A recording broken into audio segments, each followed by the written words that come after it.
স্বাগত জানাই আকাশ অ্যাগ্রো থেকে।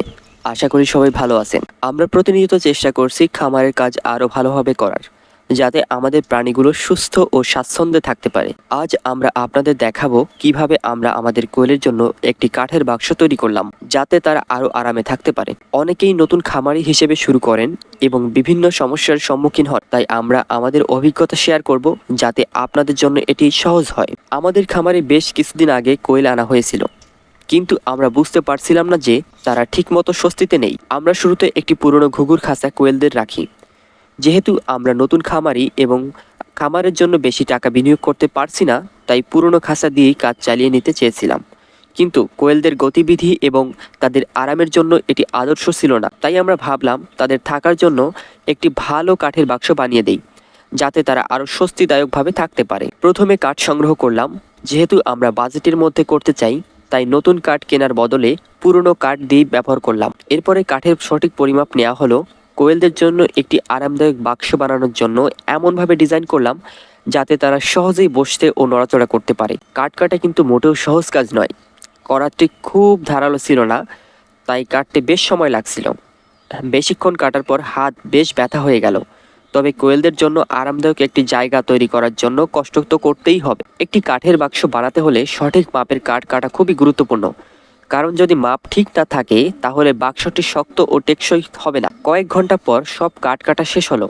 এবার এগুলো একসাথে জোড়া লাগানোর কাজ শুরু করলাম। কাঠ কেটে নেওয়ার পর এখন এগুলো একসাথে জোড়া লাগানোর পালা। আমরা লোহার কিছু পেরেক ব্যবহার করে কাঠের টুকরোগুলোকে শক্তভাবে আটকে দিলাম, যেন এটি শক্তিশালী হয়। সেজন্য কাঠের কোণাগুলোতে কিছু অতিরিক্ত কাঠের টুকরো লাগিয়ে দিলাম। এতে করে বাক্সটি অনেক বেশি মজবুত হবে। কাঠ জোড়া লাগানো শেষ হওয়ার পর এটি দেখতে অনেকটা খাঁচার মতো হয়ে গেল, কিন্তু আরও আরামদায়ক। এখন আমাদের কাজ হলো এই কাঠের বাক্সটিকে কোয়েলের বর্তমান খাঁচার ভিতরে সেট করা। প্রথমে লোহার খাঁচার উপরের দিকে লক কেটে নিতে হলো, যাতে বাক্সটি ঠিকমতো ভিতরে প্রবেশ করানো যায়। এরপর বাক্সটিকে সাবধানে খাঁচার ভিতরে ঢুকিয়ে দিলাম।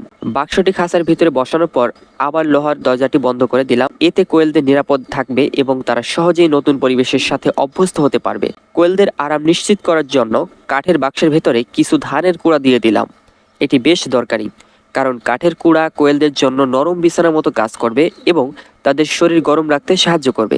এছাড়া এটি তাদের জন্য আরামদায়ক একটি জায়গা তৈরি করবে, যেখানে তারা ডিম পাড়তে পারবে। কয়েক ঘন্টা পর কোয়েলদের নতুন ঘরে ছেড়ে দিলাম এবং তারা খুব দ্রুত এর সাথে মানিয়ে নিল। আমরা খুব খুশি যে তারা এখন আরও আরামে থাকতে পারবে। এই কাজটি আমাদের জন্য বেশ কষ্ট হলেও কোয়েলদের জন্য একটি আরামদায়ক জায়গা তৈরি করতে পারায় আমরা অনেক খুশি।